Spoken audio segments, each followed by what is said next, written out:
ഈ രാഷ്ട്രീയ വാർത്തകൾക്കിടയിൽ ചില വാർത്തകൾ നമ്മൾ ചെയ്യേണ്ടതുണ്ട്, പറയേണ്ടതുണ്ട്, അവരുടെ വ്യക്തിപരമായ ജീവിതമാണെങ്കിൽ പോലും. ഇപ്പോൾ കഴിഞ്ഞ ദിവസം നടൻ ബാലയുടെ കുടുംബജീവിതം എപ്പോഴും സോഷ്യൽ മീഡിയയിൽ ചർച്ചയാകാറുണ്ട്. ബാല തന്നെ അത് പലപ്പോഴും പല ചാനലുകളിലും വന്നിരുന്ന തൻ്റെ കുടുംബജീവിതം തകർത്തവരുടെ പേരുകളൊക്കെ ഉച്ചത്തിൽ വിളിച്ച് പറഞ്ഞിട്ടുമുണ്ട്. കഴിഞ്ഞ ദിവസം ബാലയുടെ മകളുടെ ജന്മദിനവുമായി ബന്ധപ്പെട്ട് ബാല ഒരു വീഡിയോ ഇട്ടിരുന്നു. അതിന് മറുപടിയായി മകൾ കഴിഞ്ഞ ദിവസം ഒരു വീഡിയോ ചെയ്തു. അത് വലിയ ചർച്ചയായി. പക്ഷേ വലിയ രീതിയിലുള്ള വിമർശനങ്ങളൊക്കെ ആ കുഞ്ഞുകുട്ടി ഏറ്റുവാങ്ങുന്നുണ്ട് ഇപ്പോൾ. അതായത് അച്ഛൻ ഞങ്ങളെ മാനസികമായി ഒരുപാട് ഉപദ്രവിച്ചിട്ടുണ്ട് എന്നൊക്കെയാണ് മകൾ പറയുന്നത്. അതിന് ബാലയും മറുപടി നൽകിയിട്ടുണ്ട്. സത്യത്തിൽ ഇത്തരം വിഷയങ്ങൾ കുഞ്ഞുങ്ങളിലേക്ക് പോകേണ്ട, ഇപ്പോൾ കുഞ്ഞുങ്ങൾ മറുപടി പറയേണ്ടതിൻ്റെ അതിലേക്കൊക്കെ പോകേണ്ടതിൻ്റെ ആവശ്യകതയുണ്ടോ? അതെ, കുഞ്ഞുങ്ങൾ മറുപടി പറയേണ്ടത് ആവശ്യം. കുഞ്ഞെന്ന് പറഞ്ഞാൽ കുഞ്ഞിനും കുഞ്ഞിൻ്റെതായ കാര്യങ്ങൾ പറയാനുണ്ടാകും. തീരെ ചെറിയ കുട്ടിയല്ല. ഞാൻ ഈ ബാലയുടെ കുടുംബവുമായി ബന്ധപ്പെടുത്തി പറയുകയല്ല. കുഞ്ഞുങ്ങൾക്കും അഭിപ്രായം പറയാമല്ലോ. ബാലാവകാശ കമ്മീഷനൊക്കെ വെച്ചിരിക്കുന്നത് കൗൺസിലിംഗ് ഒക്കെ നടത്തുമ്പോഴാണ് പലപ്പോഴും കുഞ്ഞുങ്ങൾ നേരിടേണ്ടുന്ന ചില പ്രശ്നങ്ങളെ കുറിച്ചൊക്കെ പുറം ലോകം അറിയാറുള്ളത്. പക്ഷേ ഇതൊരു കുടുംബ പ്രശ്നമാണ്. ബാലയുടെ ആദ്യ ഭാര്യ അമൃത, അവരുടെ മകൾ, അപ്പോൾ അത് അവരുടെ ഒരു കുടുംബ പ്രശ്നം. ഇതെവിടെയാണ് സോഷ്യൽ മീഡിയ പ്ലാറ്റ്ഫോമുകളിലേക്ക് വരുന്നത് എന്ന് ചോദിച്ചാൽ, ഈ വിഷയവുമായി ബന്ധപ്പെട്ട് ഇവർ നവമാധ്യമങ്ങളിലൂടെ ഇവരുടെ വിഷയങ്ങൾ തുറന്നു പറയുന്നു. ചില ചാനലുകൾ ഇന്റർവ്യൂകളിൽ ചാനൽ റേറ്റിംഗിന് വേണ്ടി അവതാരകർ ചോദിക്കുമ്പോൾ അത് കൂടുതൽ കഥകൾ പറയും. ചിലപ്പോൾ അവർ വൈകാരികമായി പറയുന്ന കഥകളായിരിക്കും. ഇതിനെ കട്ട് ചെയ്ത് റീൽസും സ്നിപ്പറ്റ്സും ഒക്കെ ആയിട്ട് സോഷ്യൽ മീഡിയ ഹാൻഡിലുകളിലൂടെ പബ്ലിഷ് ചെയ്യുമ്പോൾ സ്വാഭാവികം സെലിബ്രിറ്റികളുടെ കുടുംബജീവിതത്തിലേക്ക് ഒളിഞ്ഞു നോക്കാൻ മലയാളി മാധ്യമങ്ങൾക്ക്, നമ്മളടക്കമുള്ള മലയാളി മാധ്യമങ്ങൾക്ക്, ഞാൻ ആരെയും മാറ്റി നിർത്തിക്കൊണ്ട് പറയല്ല, ഒരു പ്രത്യേക വ്യഗ്രതയുണ്ട് എപ്പോഴും. അപ്പോൾ ബാല എന്ന് പറയുന്ന നടൻ എപ്പോഴും ഈ ധ്യാൻ ശ്രീനിവാസനൊക്കെ സോഷ്യൽ മീഡിയ ചാനലുകളിൽ വൈറലാകുന്നതിന് മുമ്പ് വൈറലായ ആളാണ് ബാല എന്ന് പറഞ്ഞാൽ ബാലയ്ക്കൊരു മിനിമം മാർക്കറ്റ് ബാലയുടെ ഇൻ്റർവ്യൂകൾക്ക്, പറച്ചിലുകൾക്ക് ഉണ്ട്. അത് അദ്ദേഹത്തിൻ്റെ ആ തമിഴ് കലർന്ന ഭാഷയാകാം, അദ്ദേഹത്തിൻ്റെ ചില പെരുമാറ്റങ്ങളാകാം, എന്ത് തന്നെ ആയിക്കോട്ടെ. അപ്പോൾ സ്വാഭാവികമായും അദ്ദേഹത്തിൻ്റെ കുടുംബ പ്രശ്നങ്ങൾ എപ്പോഴും ഹോട്ട് സബ്ജക്റ്റായിട്ട് സോഷ്യൽ മീഡിയ ചർച്ച ചെയ്യാറുണ്ട്. പിന്നെ എന്തുണ്ടെങ്കിലും അത് സോഷ്യൽ മീഡിയ വഴി ഷെയർ ചെയ്ത ഒരാളാണ് ബാല. വീട്ടിലൊരു ആഹാരം ഉണ്ടാക്കിയാൽ, വീട്ടിലൊരു ഗസ്റ്റ് വന്നാൽ, പറഞ്ഞൊരു ചാരിറ്റി ചെയ്താൽ, തൻ്റെ മകളെക്കുറിച്ച് ഒക്കെ വലിയ രീതിയിൽ ബാല ഇങ്ങനെ സോഷ്യൽ മീഡിയയിൽ പറയാറുണ്ട്. അപ്പോൾ സ്വാഭാവികമായും ഈ കുട്ടി ഇത് പറയുന്ന സത്യാവസ്ഥ നമുക്കറിയില്ല. ബാല ഇന്നലെ ഇട്ടൊരു വീഡിയോ ഉണ്ട്, 2 മിനിറ്റോളം വരുന്നൊരു വീഡിയോ. അതിനകത്ത് ബാല ഒന്നും പറയുന്നില്ല. പാപ്പു, ഞാൻ തോറ്റു തരികയാണ്, നീയാണ് ജയിക്കേണ്ടത്, നീ പറയുന്നതൊക്കെ തന്നെ അങ്ങനെ ഇരിക്കട്ടെ. ബാല എന്തൊക്കെയോ പറയണമെന്നുണ്ട്. പക്ഷെ മകളോടുള്ള നമുക്ക് ആ വീഡിയോയിൽ നിന്ന് മനസ്സിലാകുന്നത് ഒരു അഭിനയമായിട്ട് എനിക്ക് തോന്നിയില്ല, ഒരു അച്ഛൻ്റെ വിഷമമായിട്ടാണ് എനിക്ക് തോന്നിയത്. കാരണം ബാലയെ നമുക്ക് ഒരു പരിധിവരെ വ്യക്തിപരമായിട്ടറിയില്ല, അങ്ങനെയല്ല, കുറച്ചൊക്കെ അറിയാവുന്ന ഒരാളായതുകൊണ്ട് നമ്മൾ കുറച്ച് സമയമെങ്കിലും അദ്ദേഹവുമായി ചെലവഴിച്ചിട്ടുള്ള ഒരാളെന്ന നിലയിൽ ഞാൻ പറയുന്നു. അദ്ദേഹം അത് വളരെ ആത്മാർത്ഥമായി ചിലപ്പോൾ പറഞ്ഞതാകാം. പക്ഷെ കുടുംബജീവിതത്തിൽ നമുക്ക് ബാല പ്രതാപത്തിൽ നിൽക്കുമ്പോൾ, നല്ല ആരോഗ്യത്തിലിരിക്കുമ്പോഴായിരുന്നു അമൃതയുമായുള്ള വിവാഹം. അന്ന് സുന്ദരനായ സിനിമാ നടൻ ബാല, നല്ല പാട്ടുകാരിയായ അമൃത ഒരു ചാനൽ റിയാലിറ്റി ഷോ കണ്ടുമുട്ടുന്നു, പ്രണയമാകുന്നു, അത് വിവാഹത്തിലേക്കൊക്കെ കടക്കുന്നു, അവർക്കൊരു കുട്ടി ജനിക്കുന്നു. പിന്നീട് ഇവരുടെ കുടുംബജീവിതത്തിലുണ്ടായ കുറേ അസ്വാരസ്യങ്ങൾ, അതിൽ അമൃതയുടെ ഭാഗത്ത് തെറ്റുണ്ട് എന്ന് ബാല മദ്യപിക്കാറുണ്ട്, മദ്യപിച്ച പ്രശ്നങ്ങൾ ഉണ്ടാക്കാറുണ്ട് എന്ന തരത്തിൽ അമൃതയും ആരോപണങ്ങൾ ഉണ്ടെങ്കിൽ ഇവരെന്തായാലും സെപ്പറേറ്റഡ് ആവും. പിന്നീട് അമൃതയുടെ ജീവിതത്തിൽ നടന്ന നമ്മൾ കണ്ടു ഗോപി സുന്ദറുമായുള്ള ബന്ധം, അത് വലിയ രീതിയിൽ സോഷ്യൽ മീഡിയ ആഘോഷിക്കപ്പെട്ടു. ഗോപി സുന്ദറിനെതിരെ ബാല രംഗത്ത് വരുന്നു. ബാല പല ചർച്ചകളിലും ഇത് പറയുന്നു. കുട്ടിയെ കാണാൻ ബാലയെ അനുവദിക്കുന്നില്ല എന്ന തരത്തിലൊക്കെ ആരോപണങ്ങൾ വരുന്നു. അപ്പുറത്ത് ഈ പറയപ്പെടുന്ന ബാലയുടെ 2ാം വിവാഹം, പിന്നീട് 2ാം ഭാര്യ, എന്താണ് അവർ തമ്മിലുള്ള ഇപ്പോഴുള്ള പ്രശ്നം, ഒരുമിച്ച് കാണുന്നില്ല, ഇതൊക്കെ അറിയാൻ സോഷ്യൽ മീഡിയ ഇപ്പോഴും വ്യഗ്രതപ്പെടുകയാണ്. പിന്നീട് ബാലയ്ക്കുണ്ടാകുന്ന വലിയ രോഗം, വലിയ സർജറി, മരണത്തെ അതിജീവിച്ച് ബാല വീണ്ടും ജീവിതത്തിലേക്ക് വരുന്നു. മരിക്കാൻ കിടക്കുമ്പോൾ ഈ കുട്ടിയും ഈ അമ്മയും ഒക്കെ അദ്ദേഹത്തെ കാണാൻ പോയിരുന്നു. അപ്പോൾ അന്ന് എന്തിനാണ് ഇവരിത് കാണാൻ പോയത് എന്ന ചോദ്യം എൻ്റെ മനസ്സിൽ ഇപ്പോഴും ബാക്കിയാവണം. അദ്ദേഹം മരിച്ചു പോകുമെന്ന് വിചാരിച്ചിട്ട് പബ്ലിക്കിനെ പേടിച്ചിട്ടാണോ പോയെ എന്ന ചോദ്യം ഇപ്പോഴും എനിക്ക് ബാക്കിയാക്കണം. അല്ലെങ്കിൽ ആ കുട്ടിയെ കൊണ്ട് അങ്ങനെ ഒരു വീഡിയോ ഇടിയിക്കരുതായിരുന്നു. അത് എന്തിനാണ് ബാലയുടെ ഭാഗത്താണ് തെറ്റെങ്കിൽ അയാൾ എന്തെങ്കിലുമൊക്കെ പറയുന്നു, കുട്ടികളുടെ സ്നേഹത്തെ പറ്റി ആയിരിക്കും പറയാം, അത് അങ്ങനെ അങ്ങ് പൊയ്ക്കോട്ടെ എന്ന് വിചാരിക്കണമായിരുന്നു. അല്ലെങ്കിൽ അമൃത വന്ന് പ്രതികരിക്കണമായിരുന്നു. അല്ലാതെ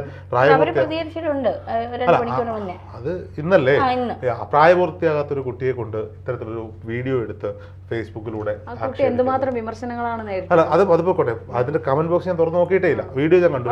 അതിൽ കണ്ട ഒരു കമന്റ്, ഗോപി സുന്ദറിനോടൊപ്പം പോയപ്പോ നിനക്ക് വേദനിച്ചില്ലേ എന്ന് കുഞ്ഞിനോട് ചോദിക്കുന്നുണ്ട്. അപ്പോ അത്തരത്തിൽ മോശം ബാലയെ സ്വാഭാവികമായിട്ടും അമൃതയേക്കാൾ കൂടുതൽ ബാലയെ മലയാളികൾ സ്നേഹിക്കുന്നുണ്ട്. അതുകൊണ്ടാണ് ബാലയോടുള്ള സ്നേഹമാണ്. നോക്കൂ, ഈ കഴിഞ്ഞ ജന്മദിനം, അതായത് ഈ കുട്ടിയുടെ പാപ്പു എന്ന് പറയുന്ന കുട്ടിയുടെ കഴിഞ്ഞ ജന്മദിനത്തിന് ജന്മദിനത്തിൻ്റെ തലേ ദിവസം എൻ്റെ ഒരു പേഴ്സണൽ എക്സ്പീരിയൻസ് ആണ്, പറയണ്ട എന്ന് ഞാൻ വിചാരിച്ചതാണ്. പക്ഷേ എനിക്കത് പറയാതെ പോകാൻ പറ്റില്ല. എന്തോ ഒരു ആവശ്യത്തിന് ഞാൻ ബാലയെ വിളിക്കുന്നു. അപ്പോൾ ബാല ഇതുപോലെ എന്തോ എനിക്ക് തോന്നുന്നു അദ്ദേഹം വീൽ ചെയറുകൾ വിതരണം ചെയ്യുക, അങ്ങനെ എന്തോ ഒരു പരിപാടിയായിരുന്നു, എന്തോ ആവശ്യത്തിന്. അപ്പോൾ ഞാൻ രാവിലെ ആ വീട്ടിലേക്ക് ചെല്ലുകയാണ്. അപ്പം ഞാൻ ഈ ബാലയുടെ ഒരു ഇൻ്റർവ്യൂ എടുത്തതിൻ്റെ പേരിൽ, ഒരു ബൈറ്റ് എടുത്തതിൻ്റെ പേരിൽ ചെകുത്താൻ എന്ന് പറയുന്ന യൂട്യൂബർ എന്നെ അതിഭീകരമായി ആക്ഷേപിച്ചൊരു വീഡിയോ ഇടുകയും പിന്നീട് ഞങ്ങൾ തമ്മിൽ വീഡിയോ യുദ്ധങ്ങൾ നടത്തുകയും ചെയ്തിട്ടുണ്ടായിരുന്നു. അന്ന് ഞാൻ ചെകുത്താനെയൊക്കെ തപ്പി നടന്നതാണ്, അന്ന് എൻ്റെ കൈ കിട്ടിയില്ല, അത് പോട്ടെ. അപ്പോൾ എന്നെ ഭയങ്കരമായ ബോഡി ഷേമിങ് നടത്തിയൊക്കെ ചെയ്തു. സെന്റൻസ് അത് പറയാതെ എനിക്ക് പറയാനൊരു അവസരം കിട്ടും. ചെകുത്താൻ അല്ലാതെ ഈ ലോകത്ത് ബാക്കി എല്ലാവരോടും അത് പോട്ടെ. അത് അജു എനിക്ക് പറയാനൊരു ആഗ്രഹം കൊണ്ട് ഞാൻ പറഞ്ഞു. അജു അത് അന്നേരം പറഞ്ഞു, അന്നേരം കളഞ്ഞു. ഞങ്ങൾ കുറച്ച് ദിവസം അതിൽ യുദ്ധം ഉണ്ടാക്കി എന്നല്ലാണ്ട് അത് നമ്മൾ വിട്ട കേസാണ്. അജു പറയട്ടെ, അത് അജുവിന്റെ സംസ്കാരം പറയുന്നു. എന്റെ വീട്ടിലിരിക്കുന്നവരെയൊക്കെ അജു ആക്ഷേപിക്കുന്ന ഒരു അവസ്ഥയിൽ അല്ല, അയാൾ അങ്ങനെ പോയിക്കോട്ടെ. അപ്പോൾ സ്വാഭാവികമായിട്ടും അങ്ങനെ ഈ ഒരു വീഡിയോ പുറത്തു വന്നതിന്റെ പേരിലാണെന്ന് തോന്നുന്നു ഞാനും ബാലയുമായി ആ സമയങ്ങളിൽ ഇപ്പോഴും വിളിച്ചാൽ ഫോൺ എടുക്കുകയും എന്തെങ്കിലും ആവശ്യമുണ്ടെങ്കിൽ വിളിക്കാൻ കൊണ്ട് ചൂടും വിളിക്കുകയും ചെയ്യാവുന്ന നല്ല ബന്ധമുണ്ട്. എപ്പോഴും വീട്ടിൽ ചെല്ലാവുന്നൊരു ബന്ധം ഞാനുമായിട്ടുണ്ട്. അപ്പം ഈ അജു അതിനകത്ത് ആക്ഷേപിച്ചത് ബാലയുടെ വീട്ടിൽ ചെല്ലുന്നവരൊക്കെ എല്ലാം ഫുഡ് കൊടുക്കും, ഞാൻ ആ ബാലയുടെ ഫുഡ് കഴിച്ച് തടിച്ച് വീർത്തു എന്നൊക്കെയാണ് അജു അന്ന് ആക്ഷേപിച്ചത്. പക്ഷേ ഞാൻ അന്ന് വരെ ഈ ബാലയുടെ വീട്ടിൽ നിന്ന് ഒരു ചായ പോലും കുടിച്ചിട്ടില്ല. കഴിക്കാൻ വിളിക്കാറുണ്ട് സ്വാഭാവികമായിട്ടും. അദ്ദേഹം ആര് ചെന്നാലും ആഹാരം കൊടുത്തിട്ടാണ് അവിടുന്ന് വിടുക, കഴിക്കാൻ വിളിക്കും, എന്തെങ്കിലും ഒരു മധുരമെങ്കിലും അവിടുന്ന് കൊടുക്കും. അപ്പോൾ ഒരു ദിവസം രാവിലെ ഞാൻ അവിടെ ചെല്ലുമ്പോൾ ഷൂട്ടിന് പോകാനാണ്. അദ്ദേഹം ആർക്കോ ഒരു വീൽ ചെയറോ അങ്ങനെ എന്തോ കൊടുക്കുന്നു, നമ്മൾ പറഞ്ഞവർക്കാണ് കൊടുക്കുന്നത്. ഞാൻ രാവിലെ അവിടെ ചെന്നപ്പോൾ ബ്രേക്ക്ഫാസ്റ്റ് സമയമാണ്. ഞാൻ പറഞ്ഞു നമുക്ക് ആഹാരം കഴിക്കാം. അദ്ദേഹത്തിനൊപ്പം ആദ്യമായി ആയിരുന്നു ആഹാരം കഴിച്ചു. ഞാൻ വീട്ടിൽ വന്നു. രാത്രി ഒരു 6-7 മണിയായപ്പോൾ ഇദ്ദേഹം എന്നെ വിളിക്കുകയാണ്. അപ്പോൾ ഞാൻ ഇദ്ദേഹം ഇപ്പോൾ വിളിക്കേണ്ട ആവശ്യമില്ല. ഫോൺ എടുത്തപ്പോൾ എന്നോട് പറഞ്ഞു, രോഹിത് നിങ്ങൾ തന്നെ என் வீட்டில் காலையில் முதல்ல வந்தேன். ஆமாம் சார், நான் ஒருமிச்சு தானே சாப்பிட்டேன். நீ ஏன் விஷ் பண்ணலை? எதுக்கு சார் விஷ் பண்ணணும்? இன்னும் என்னோட குழந்தை പാപ്പുക്ക് ബർത്ത്ഡേ, നമുക്ക് കുട്ടി ഒപ്പമില്ല. അപ്പോൾ അദ്ദേഹത്തിൻ്റെ വീട്ടിൽ ഞാൻ ആദ്യം ചെന്ന ആളെന്ന നിലയിൽ ഞാൻ അദ്ദേഹത്തിൻ്റെ മകൾക്ക് വേണ്ടി അദ്ദേഹത്തിനോട് ആശംസ എന്തുകൊണ്ട് പറഞ്ഞില്ല എന്ന് അദ്ദേഹം വൈകിട്ട് എന്നോട് വിളിച്ചു. അപ്പം ആ മനുഷ്യൻ്റെ മനസ്സിൽ ഒപ്പമില്ലാത്ത മകളോടുള്ള അതിയായ സ്നേഹം അപ്പോഴും അലതല്ലുന്നതായിട്ടാണ് എനിക്ക് തോന്നുന്നത്. അദ്ദേഹത്തിൻ്റെ സംസാരത്തിൽ ചില സമയത്ത് എന്തെങ്കിലുമൊക്കെ കാര്യങ്ങൾ പറഞ്ഞുകൊണ്ടിരിക്കുമ്പോൾ അദ്ദേഹം മകളെക്കുറിച്ച് പറയാറുണ്ട്, അദ്ദേഹത്തിൻ്റെ വിഷമങ്ങൾ പറയാറുണ്ട്. അതും പൊതുയിടങ്ങളിൽ വന്നിരുന്ന് പറയുന്നത് ശരിയല്ലല്ലോ. അപ്പോൾ സ്വാഭാവികമായിട്ടും മകളെ നമുക്ക് നാട്ടിലുള്ള എല്ലാ ആളുകളെയും ഭയങ്കരമായി സ്നേഹിക്കുന്ന ഒരാളാണ് ബാല. ബാലയുടെ വീട്ടിൽ ചെന്നൊരു സങ്കടം പറഞ്ഞാൽ ബാല ഒരു വീഡിയോ ഒക്കെ എടുത്തിടും, അദ്ദേഹം വെറും കൈയോടെ ഇറക്കി വിടില്ല. ഞാനൊരു ദിവസം ചെല്ലുമ്പോൾ ഒരാൾ ബാലയെ കാണാൻ വരികയാണ്. ബാലയെ കാണാൻ വന്നിട്ട് അദ്ദേഹം മേടിച്ചു കൊടുത്ത സ്കൂട്ടറിന് ഇൻഷുറൻസ് എടുത്ത് കൊടുക്കുന്നു. അപ്പോൾ ഞാൻ ഇദ്ദേഹം പറഞ്ഞു, അതിന് 10,000 രൂപയുള്ളത് നിങ്ങൾ അല്ല, അത് നിങ്ങളല്ലേ വണ്ടി മേടിച്ചു തന്നെ, ഇൻഷുറൻസ് കൂടെ എടുത്തു തന്നുകൂടെ?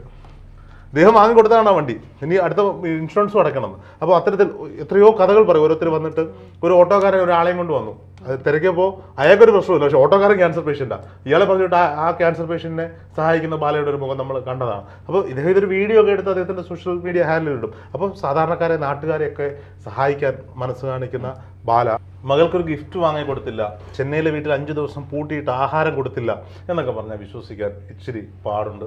ആ വീട്ടിൽ ബാലയുടെ വീട്ടിൽ ബാലയോട് അടുപ്പമുള്ള ആര് ചെന്നാലും അല്ലെങ്കിൽ ബാല അറിയുന്ന ആര് ചെന്നാലും നിങ്ങൾക്ക് സാപ്പിട്ടയാ ഏതാവത് സാപ്പിട വേണമാ എന്ന് ചോദിക്കാതെ ബാല വീട്ടില്ല. ഒരു ദിവസം ഞാൻ എന്തോ ആവശ്യത്തിന് സന്ധ്യയ്ക്ക് എന്നെ വിളിക്കും. ഞാൻ അദ്ദേഹത്തിൻ്റെ ഫ്ലാറ്റിൽ പോയി സംസാരിച്ചുകൊണ്ടിരിക്കും. ഞാൻ പോട്ടെ, വൈഫ് വണ്ടിയിലുണ്ട് എന്ന് പറയുമ്പോൾ ബാല അവിടുത്തെ വീട്ടിലെ പയ്യനെ വിട്ട് താഴുന്ന വൈഫിനൊരു സർജറി കഴിഞ്ഞിരിക്കാം.